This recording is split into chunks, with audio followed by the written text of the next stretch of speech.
I fake called an ex to make him jealous. He answered with a real affair and divorce papers. Never in my 2 years of being active on this sub did I ever think I'd be turning to you all for advice. But here we are. A phone call completely ruined my life last month, and I could use your help getting my shit together. Before I share my story, just a heads up. This is obviously a throwaway account. My female 28 husband, male 32, is very private, and I already have enough problems without him finding out I'm washing our dirty linen on Reddit. So if you figure out who I am from what I share, please keep it to yourself. Having said that, let's rewind to how things were before I messed up. I met my husband, who we'll call Brad, on a dating app, rhymes with binge. His profile? It was painfully generic. Think one gym selfie after another, and the most overused dating profile bio you could ever imagine. And don't even get me started on his humor. It was drier than the Sahara. No wonder I wanted to ghost him. Well, almost. This was before I realized that unlike some of the other men I'd matched up with in the past, he was genuinely interested in getting to know me. So 1 month into talking to each other, we finally made it official. By our 4th date, I was convinced that his boring stability was just what I needed in life. For context, I'd had 2 very turbulent relationships in the years before I met Brad, and have always been a little high-strung. Brad was exactly what I needed. He was steady and reliable. In comparison to my exes, he also had a way with words and could effortlessly calm me down when I spiraled over something trivial. So, although it raised a lot of eyebrows, especially with friends who thought he was too vanilla for me, I said yes to his proposal at the 8-month mark. The wedding was one of those intimate affairs with barely 40 people there. The first year we were together was nothing short of a fairy tale either. Brad was really affectionate and attentive to my every need. That is until his mom got sick. Now don't get me wrong, my Mill, let's call her Jenny, is an absolute sweetheart. But since Brad's an only child, she's kind of used to being the center of his attention. So when she got diagnosed with a, thankfully treatable, autoimmune condition 2 years into our marriage, my husband's attention understandably shifted to her. Initially, I supported him as much as I could. I took time off of work to drive her to her appointments, would stop by her place to cook her hearty meals, and even redid her room so she'd be more comfortable. But as weeks went by, Brad started spending more and more time at her place. It didn't bother me at first because I understood how terrifying illnesses can be at her age. I lost my dad to cancer when I was 18 and knew perfectly well how uplifting quality time with your children can mean to people with a chronic disease. This was until Brad stopped checking up on me altogether. His texts got shorter, and our intimacy also took a nosedive. I felt like I wasn't real to him. When I talked to him about it, he apologized and promised he'd make it up to me.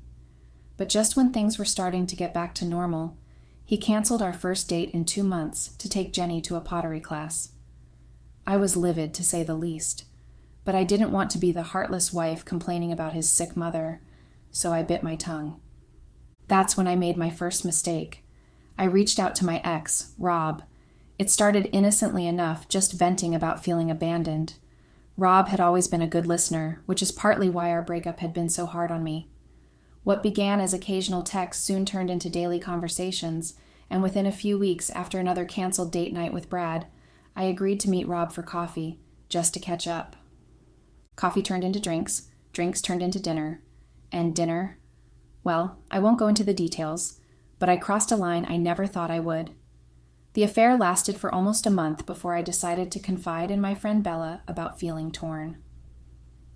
Let me preface this by saying that Bella is a little unhinged. She'll go to any length to get what she wants.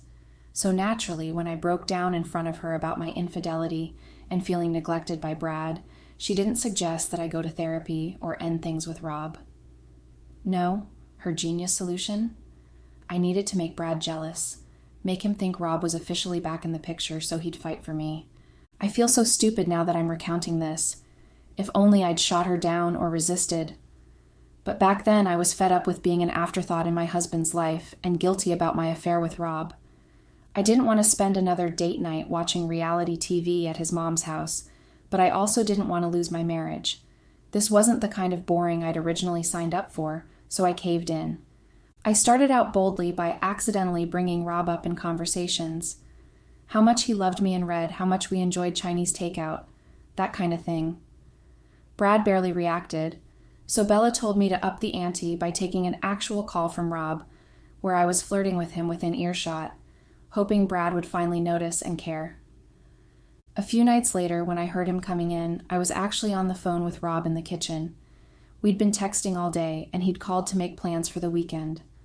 When I heard Brad's keys in the door, I shifted the conversation, speaking louder. I said things like, "I miss you too," and "Sure, I'd love to go out for dinner," loud enough for them to carry over into our living room. I laughed at something Rob said, which, if I'm being honest, wasn't even that funny. With my ear to the phone, I expected Brad to storm in, demand answers, and finally see me again. But he just left. I stayed up till 3 a.m. that night, and he didn't come back. I went to his mom's in my PJs early the next morning, thinking he'd be there, but Jenny answered the door and said she hadn't seen him since the night before either. By noon that day, I'd checked the ER, his gym, and even the 24-hour diner he frequented. He was nowhere to be found. For the next 3 days, I went through a range of emotions from fury to fear. Was he punishing me, or had something terrible happened to him? Long story short, I had no idea what was coming to me. On the 4th day, when he walked in, I was beyond relieved, until he handed me the divorce papers and told me to go be with Rob. Along with the papers, he dropped my phone on the table, my actual phone that I thought I'd lost the day before. He'd found it unlocked and seen months of texts between Rob and me, including explicit photos and plans for our next meetup. It'd be an understatement to say that I was frantic as I explained to him how it wasn't what it looked like, that Rob meant nothing to me. I asked Bella to vouch for me as well. But he didn't believe me, and how could he? The evidence was right there. I even went to his mom, begging her to make him understand, and for a while it looked like things might work out. Jenny was initially furious with him for neglecting me and made him sit down with me one last time. That conversation, oh my God, I'll never forget it. He refused to forgive me. His explanation? Not only had I been unfaithful, but I'd tried to manipulate him on top of it all.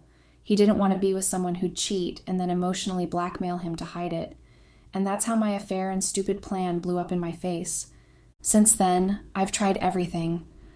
I've been to a counselor. I've begged his mom to get him to talk to me again. But he's done. He's asked me to move out, and the divorce is moving forward. So Reddit, was I really in the wrong? How do I convince him my affair was just a mistake and I still love him? Is there any way to fix this? Update to everybody who commented.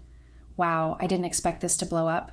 To the people who called me manipulative, unfaithful, and said I deserved this, ouch. But you're all right.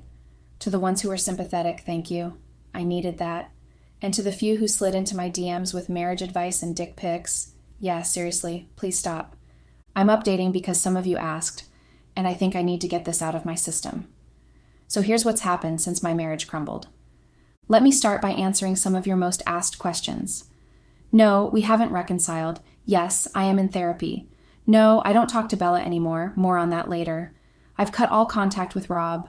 And yes, there's someone else in Brad's life now. Remember how I said he'd disappeared for days? It turns out he'd checked into a hotel using his work email, the one place I wouldn't think to look.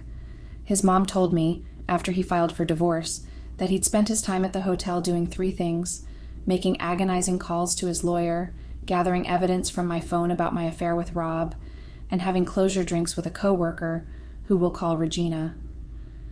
But let's back up a little to the first few days after he served me the papers. Like my plan, his revenge also started small. Even before I'd moved out, I realized I couldn't log into our Netflix account anymore. I brushed it off as a glitch, but when I couldn't log in using my laptop either, it finally came home to me. He'd removed me. When I asked him about it, he said he wanted to simplify things, and streaming would be one less thing to argue about. It really stung, but mind-numbing reality television was the least of my worries back then. I had no idea that this was merely the start of a tumultuous divorce. Soon after the first petty jab, Brad unleashed a full scorched earth approach. Honestly, I didn't think he was capable of such behavior given his vanilla personality. This experience has shown me just how little you can truly know about someone, even after being married to them for 2 years. He began by having me serve divorce papers at work. I work as a teacher, and it hurt more than it did the last time because he did it in front of my students. Then, he took away the vintage typewriter he had bought me for our first anniversary, claiming it was a marital asset. He knew how much I treasured that typewriter. The final blow came when he called my mother to inform her about the situation before I had the chance to tell her myself. He didn't just tell her about the divorce, he sent her screenshots of my texts with Rob. Since then, she hasn't spoken to me. I don't blame her. She had to deal with the fallout from my 2 previous failed relationships, and it only seemed fair that she shouldn't have to endure it a 3rd time, especially when this time I was clearly at fault. Throughout all of this, Regina was just there as a friend. At least that's what his mom reluctantly told me. However, I stumbled upon an Instagram post that shattered all of my illusions about their relationship being purely platonic. It was a picture from their sunset hike, with Regina in her Lululemons that looked like they'd been painted on, and Brad's arm slung over her shoulder. The caption read, "When life gives you second chances." That night, I cried myself to sleep. It suddenly became clear why he hadn't bothered to remove me from his Instagram. I finally met her properly when I went to pick up the last of my stuff from what used to be our house. Brad conveniently had a work call that couldn't be rescheduled, so Regina let me in. Some things I noticed while she fake smiled at me, or maybe it wasn't fake, which makes it worse. She's flawless in real life as well. Her skin is poreless, the kind that makes you do a double take if she's real or AI generated. She smells like coconuts and money. The signature scent that says, "I've never shopped clearance in my life." As if her physical perfection weren't enough of a slap in the face, she was wearing my favorite sweater of Brad's. Petty? Yes. Did it hurt? Also yes. And to top it all off, she's really nice. Not the passive-aggressive nice, like genuinely kind. She offered me a treat, offered to help carry the boxes.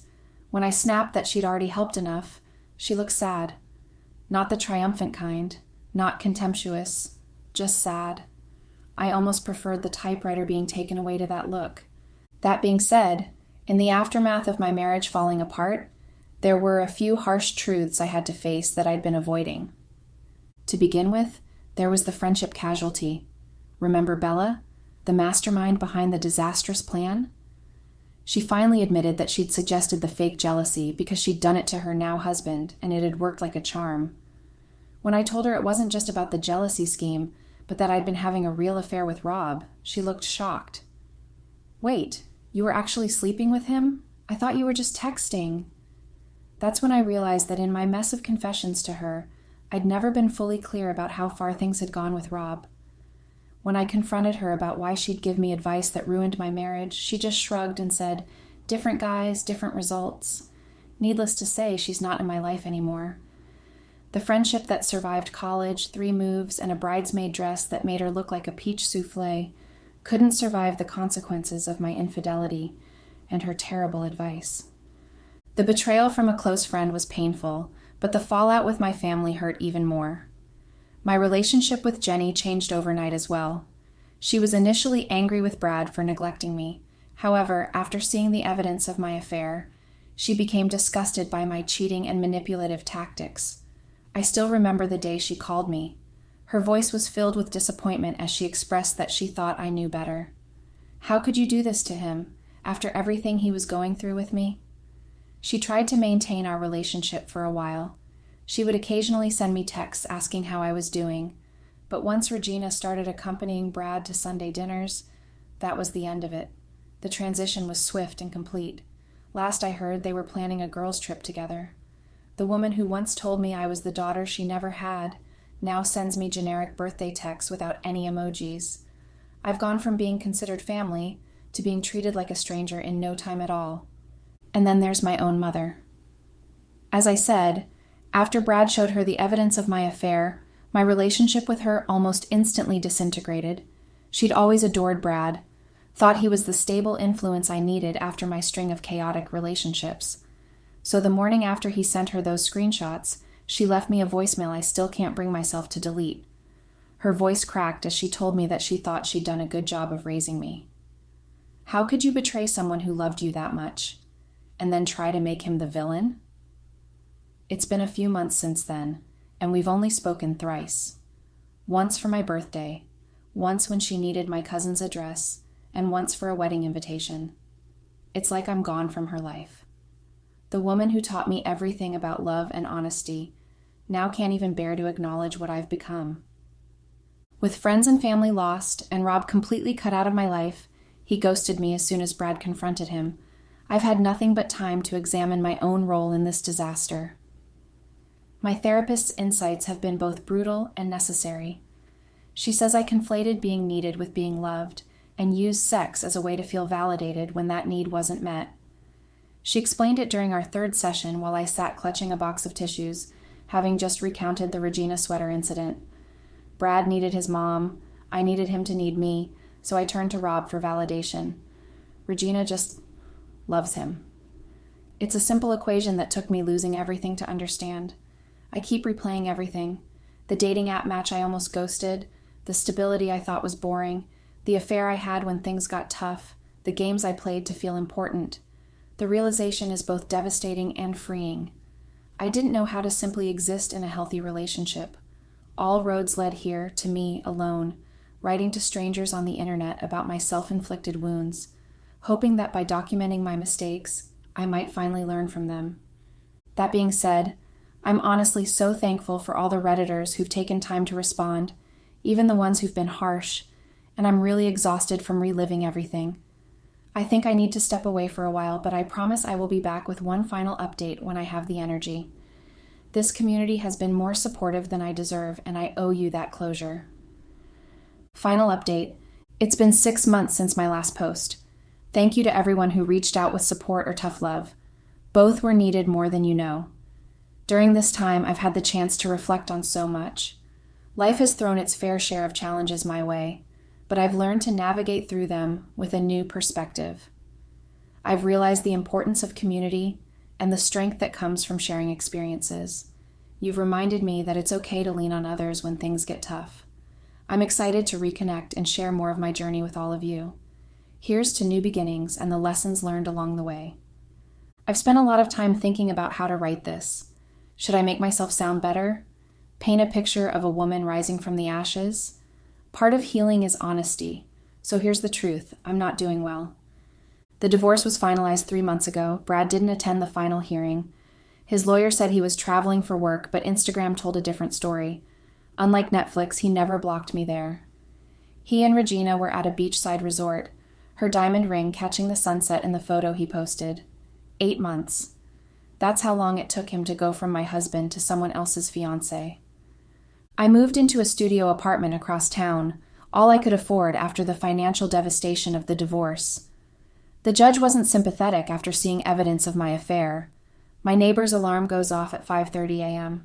I've named him Early Bird, pretending he's setting it for both of us, that someone still cares if I get out of bed. Most days I don't. My job performance has suffered. I was placed on a teacher improvement plan after parents complained about my distracted teaching. The principal was firm. Your problems can't become our students' problems. Those kids deserve better than the hollow shell of a teacher I've become. I used to be passionate about educating my students, finding joy in their small victories and growth. Now, it feels like I'm going through the motions, drag myself into class, and struggle to stay present. I've lost sight of why I entered this profession in the first place. It's time for self-reflection and to rediscover my purpose. I tried dating again briefly. A colleague set me up with her brother's friend. He was nice. When he moved to kiss me goodnight, I had a panic attack on my welcome mat. I haven't returned his texts. How do you explain you're terrified of hurting them, that you don't trust yourself to be faithful? It feels unfair to put that burden on someone else, but it's equally hard to confront my own fears. I worry that I'll sabotage a potential connection before it even starts. It's exhausting to navigate these emotions. My therapist says I'm in what she calls the necessary darkness. Sometimes we have to sit with our mistakes and feel their weight before we can put them down. I sit in her office and cry until her box of tissues is empty. She doesn't judge when I admit I've driven past my old house to see if Brad's car is there. I stood outside the pharmacy, staring at my cart filled with guilt and shame. I felt exposed, like my struggles were on full display for everyone to see. The ice cream felt like a temporary balm, but the antidepressants were a reminder of my reality. Did anyone truly understand how heavy it felt just to keep going? I wanted to scream, but just ended up texting Jenny back a simple, "I'm managing." It felt inadequate, but what else could I say? I've started volunteering at an animal shelter on weekends. The dogs don't care that I cheated on the best man I've ever known. They just want walks and treats and ear scratches. I almost adopted a 3-legged pit bull with sad eyes, but then wondered what right I have to be responsible for another living thing. Each time I leave, I feel a mix of joy and guilt, as if I'm seeking redemption through their companionship, but I'm still trying to forgive myself first. If there's any silver lining, it's that I'm learning who I am without validation from others. It's a painful education. Some days, I don't recognize the woman in the mirror, her eyes too sad, her shoulders too slumped. But she's me, the real me, without the performance, without the manipulation, without the desperate need to be the center of someone's universe. To anyone reading this who recognizes themselves in my story, please learn from my mistakes. Love isn't about schemes or jealousy. It's not about finding validation in someone else's bed when your partner is struggling. True love requires vulnerability, trust, fidelity, and an open heart. When you focus on what truly matters, love can flourish, bringing joy that no manipulation or affair ever could. Thank you, Reddit, for witnessing my failure and painful aftermath. I don't know where I go from here, but writing this has helped me face the reality of what I've done. Maybe that's the first real step toward whatever comes next.